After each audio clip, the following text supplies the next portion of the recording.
রাধা কৃষ্ণের মূর্তি খুবই সুন্দর এবং খুব জাগ্রত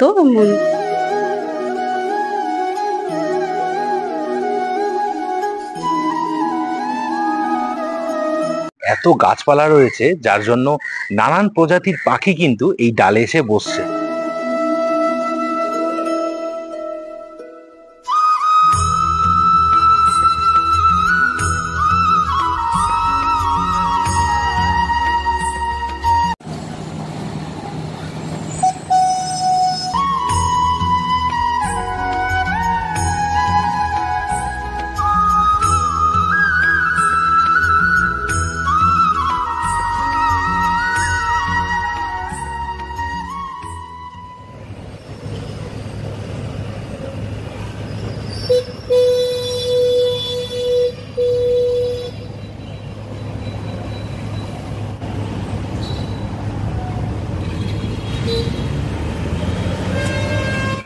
এই দেখুন, আমি এই সোজা রাস্তা ধরে হেঁটে আসলাম।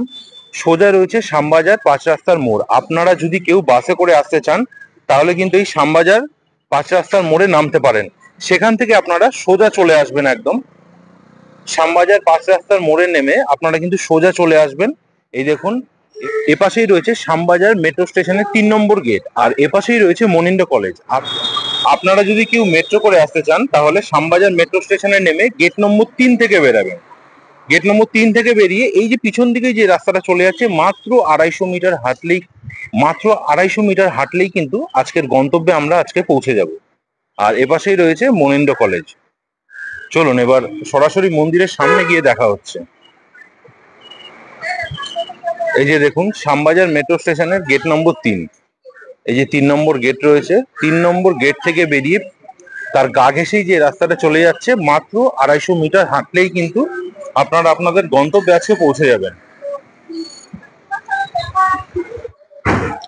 আমি সোজা রাস্তা ধরে হেঁটে আসলাম, আপনারাও কিন্তু এই সোজা রাস্তা ধরে হেঁটে আসবেন। হেঁটে এসেই এই দেখুন বাঁদিকেই পড়বে এই যে নববৃন্দাবন মন্দির। এই দেখুন এখানে বোর্ড রয়েছে, এই যে রয়েছে নববৃন্দাবন মন্দির। আর ওই দূরে দেখা যাচ্ছে মন্দিরের চূড়া। এখন ঘড়িতে সময় সকাল 8:30। মন্দিরের দরজা এইমাত্র খুললো। চলুন মন্দিরের ভিতরে যাওয়া যাক এবং আপনাদের সামনে তুলে ধরি। এই রয়েছে মন্দির, এইমাত্র মন্দিরের দরজা খুললো। দেখুন মন্দিরটি দেখুন, এই রয়েছে মূল মন্দির। আর মন্দিরটি কতটা শান্ত একবার দেখুন। এবং মন্দিরে ঢোকার সময় বাঁদিকে কিন্তু অসংখ্য গাছ রয়েছে। দেখুন এরকম লাইন দিয়ে অসংখ্য গাছ রয়েছে। আচ্ছা, ঢোকার পথেই আপনারা ডান দিকে পেয়ে যাবেন এরকম অফিস ঘর রয়েছে বড়। আর এখানেই দেখুন কিছু নিয়মাবলী লেখা রয়েছে। মন্দির খোলে হচ্ছে সকাল 8:30 এবং বন্ধ হয় দুপুর 12টার সময়। আবার বিকেলবেলা 5টার সময় খোলে, বন্ধ হয় 8টার সময়। এ পাশটা রয়েছে অসংখ্য গাছ, আর এদিকেও রয়েছে দেখুন কি সুন্দর। এই দিকটা পুরোটা বাগান মতন রয়েছে, ডান দিকটা পুরোটাই বাগানের মতন রয়েছে। আর এপাশে কিন্তু অসংখ্য ফুল গাছ রয়েছে। দেখুন বেল ফুল হয়ে রয়েছে, কি সুন্দর লাগছে দেখতে। লাইন দিয়ে কিন্তু অসংখ্য বেল ফুল গাছ, নানান ধরনের গাছ রয়েছে এখানে। দেখুন অসংখ্য গাছ রয়েছে, আর সামনেই রয়েছে মূল মন্দির। এই দেখুন এপাশটা লাইন দিয়ে কিন্তু বাগান। সামনের দিকে রয়েছে সুন্দর একটি ফোয়ারা। দেখুন এই রয়েছে সুন্দর একটি ফোয়ারা, এখন বন্ধ রয়েছে। দেখুন নিচে কিন্তু মাছ রয়েছে, এই যে দেখতে পাচ্ছেন, এই রয়েছে মাছ। এই দেখুন এ বছর একটা মাছ রয়েছে। এই যে এই পাশটা দেখুন অসংখ্য গাছ রয়েছে। এ পাশে রয়েছে একটা বড় কাঁঠাল গাছ। আপনারা এই যে মন্দিরটি দেখতে পাচ্ছেন, এখানে কিন্তু টোটাল 9টি রত্ন বা চূড়া রয়েছে, যার মধ্যে 7টি এখানে রয়েছে এবং পিছন দিকটায় রয়েছে আরো 2টি রত্ন। এবং মন্দিরটি কিন্তু পুরোটাই সাদা এবং অরেঞ্জ কালার দ্বারা নির্মিত, যা মন্দিরটি শোভা আরো বাড়িয়ে তুলেছে। দেখুন কি সুন্দর দেখতে লাগছে দূর দিয়ে। এই রয়েছে প্রধান রত্ন বা চূড়া, এটি হচ্ছে সব থেকে বড় চূড়া এবং তাকে ঘিরে রয়েছে আরো 8টি রত্ন বা চূড়া। এই রয়েছে ছোট ছোট 8টি রত্ন। এই যে দেখুন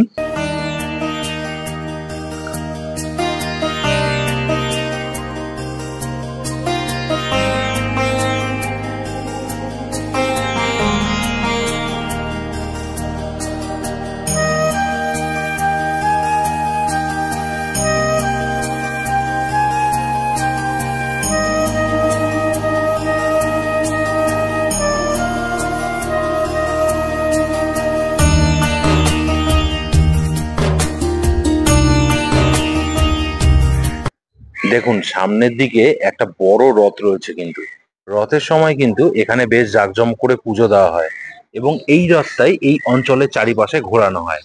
আর এদিকেই রয়েছে একটা বড় নাট মন্দির। দেখুন নাট মন্দিরটা কতটা বড়, এর ভিতরেই কিন্তু সিঁড়ি রয়েছে, এই সিঁড়ি দিয়েই উপরে উঠতে হয়। নাট মন্দিরে কিন্তু ভিডিওগ্রাফি এলাও নয়, সেই জন্য এর ভিতরে ঢোকা যাবে না। আপনাদের এই নাট মন্দিরটা যে দেখালাম, এই নাট মন্দিরে কিন্তু অন্নকূট উৎসব খুব বড় করে পালন করা হয়। আর এই অন্নকূট উৎসব ঠিক কালী পুজোর পরের দিনই হয়। আপনারা চেষ্টা করবেন যে কালী পুজোর পরের দিনকে আসা, তাহলে কিন্তু দেখতে পারবেন যে কত বড় করে এখানে অন্নকূট উৎসব পালন করা হয় এবং ঠাকুরের সামনে অনেক বাটা এবং অনেক প্রসাদ থাকে, যেগুলো ভক্তদের মধ্যে বিতরণ করা হয়। অবশ্যই কালী পুজোর পরের দিনকে আপনারা আসবেন। আনুমানিক বাংলার 1941 সালে মকরদহ নিবাসী এক ধনী ব্যবসায়ী এই মন্দিরটি নির্মাণ করেন। নবরত্ন চূড়া বিশিষ্ট এই মন্দির, তাই এই মন্দিরের নাম নব বৃন্দাবন মন্দির নামে পরিচিত। এই মন্দিরের প্রধান উৎসব হল অন্নকূট উৎসব, যা সেই সময় 300 রকমের ভোগ নিবেদন করা হতো, যা সত্যিই অনন্য। এছাড়াও এই মন্দিরে সগৌরবে রাস, ঝুলন ও মাঘী পূর্ণিমা পালন করা হয়। এছাড়াও এই নাট মন্দির চত্বরে দুর্গাপূজা, লক্ষ্মী পূজা এবং রথযাত্রা উদযাপন করা হয়। আমি সিঁড়ি দিয়ে উপরে উঠে আসলাম, এপাশেই রয়েছে মূল মন্দির এবং সোজা আপনারা যেটা দেখতে পাচ্ছেন, এখানে কিন্তু খুব জাঁকজমক করে মা দুর্গার পুজো করা হয়। এই দেখুন, এই দেখুন এখানে একটা ছোট মঞ্চর মতন করা রয়েছে, এখানে কিন্তু দুর্গাপূজার সময় খুব জাঁকজমক করে পুজো দেওয়া হয়। আপনি এই মন্দিরে যখনই আসুন না কেন, এই মন্দিরের পরিবেশ আপনাকে মুগ্ধ করবেই।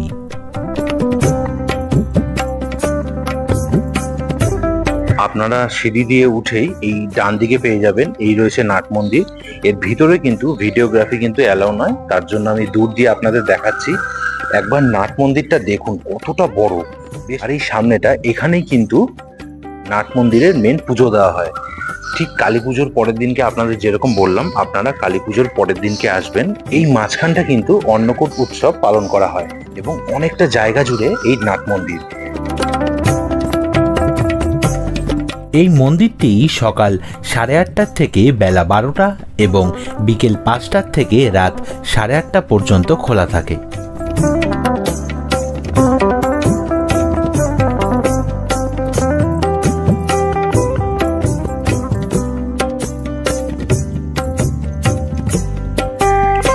এই রয়েছে সিঁড়ি, আমি সিঁড়ি দিয়ে উপরে উঠে একবার আপনাদের দেখাই।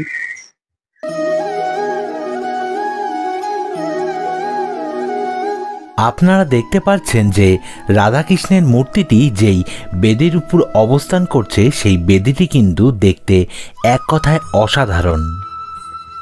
সম্পূর্ণ বেদিটি বা সিংহাসনটি দেখতে অনেকটা রথের আকৃতির মতন। রাধাকৃষ্ণের মূল মূর্তির দুপাশে রয়েছে আরও দুটো মূর্তি এবং তাদের হাতে রয়েছে দুটো লাইট। দিদি, এর আগে আপনারা এসেছিলেন এই মন্দিরে? হ্যাঁ, সুপ্রভাত। আমরা এর আগে অনেকবার এসেছি এই মন্দিরে, নববৃন্দাবন মন্দিরে। রাধাকৃষ্ণের মূর্তি খুবই সুন্দর এবং খুব জাগ্রত মন্দির। আর এই মন্দিরে আমরা রোজই বলতে গেলে আসি, খুব ভালো লাগে, মনটা খুব ভালো হয়ে যায়। ঠাকুরের মুখ দিকে তাকালে মনটা ভালো লাগে। আর এখানে রাস উৎসব হয়, তারপরে অন্নপূর্ণা পুজো হয়, বিভিন্ন দোলযাত্রা উৎসব হয়, আমাদের খুব ভালো লাগে। অন্নকূট উৎসব কিন্তু আমরা এসেছিলাম দোল উৎসবে এসেছি, তারপরে রাস উৎসবে এসেছি মন্দিরে। ভীষণ ভালো লাগে খুব মন্দিরে। ভালো লাগে মন্দিরে। আর বহু পুরানো এই মন্দির। আর আমার সাথে আমার যে বন্ধু আছে, তো ওই প্রথমবার এলো, এবার ওর অভিজ্ঞতা ও বলুক ওর কেমন লাগছে। দিদি, আপনার কিরকম লাগছে? প্রথমবার তো আসলেন মন্দিরে। সুন্দর, মানে এখানে বিয়েটা সত্যি, এখানে এসে বসেও ভালো লাগছে। আচ্ছা, খুব চারিপাশটা খুব নিরিবিলি, সুন্দর, হ্যাঁ। গাছপালা রয়েছে। আচ্ছা, আচ্ছা, এই উপরটা দেখুন, সুন্দর একটি ঝাড়বাতি রয়েছে এবং উপরটা কিন্তু ভীষণ সুন্দর কলকা করা। এই যে উপরটা দেখতে পাচ্ছেন আপনারা, অসাধারণ কিন্তু একটা কলকার কাজ রয়েছে। আর সামনেই রয়েছে সুন্দর একটি ঝাড়বাতি। আমি এখন মন্দিরের ঠিক পিছন দিকটা রয়েছি, আর এই মন্দিরের পিছন দিকটাও কিন্তু সুন্দর, কিন্তু মার্বেল বসানো। আর এই উপরটা একবার দেখুন, সুন্দর কিন্তু কলকা করা রয়েছে।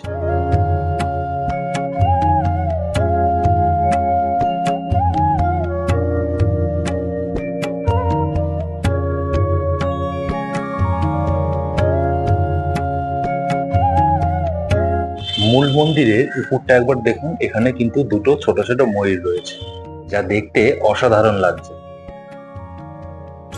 আর এই সুন্দর কলকার কাজ, আর তার নিচেই রয়েছে অসাধারণ এই রাধাকৃষ্ণের মূল মন্দির।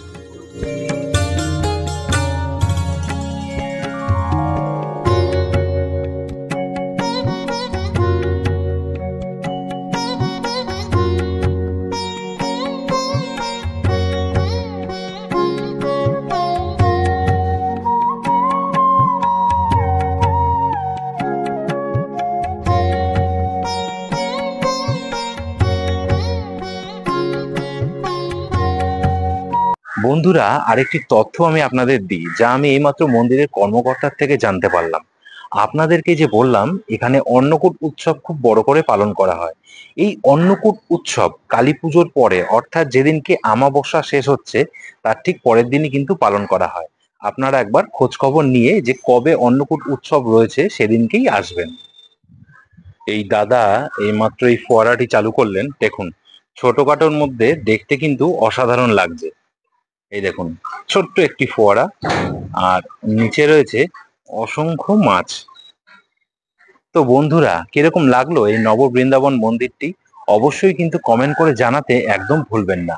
যে সকল বন্ধুরা ইউটিউব থেকে এই ভিডিওটি দেখছেন, অবশ্যই কিন্তু আমাদের এই চ্যানেলটিকে সাবস্ক্রাইব করে আমাদের পাশে থাকবেন। আর যে সকল বন্ধুরা ফেসবুক পেজ থেকে ভিডিওটি দেখছেন, অবশ্যই কিন্তু আমাদের পেজটিকে ফলো করে আমাদেরকে সাপোর্ট করবেন। দেখা হচ্ছে অন্য কোনো দিন অন্য কোনো ভিডিওতে। ততক্ষণ সবাই ভালো থাকবেন, সুস্থ থাকবেন এবং আমাদের সঙ্গে থাকবেন।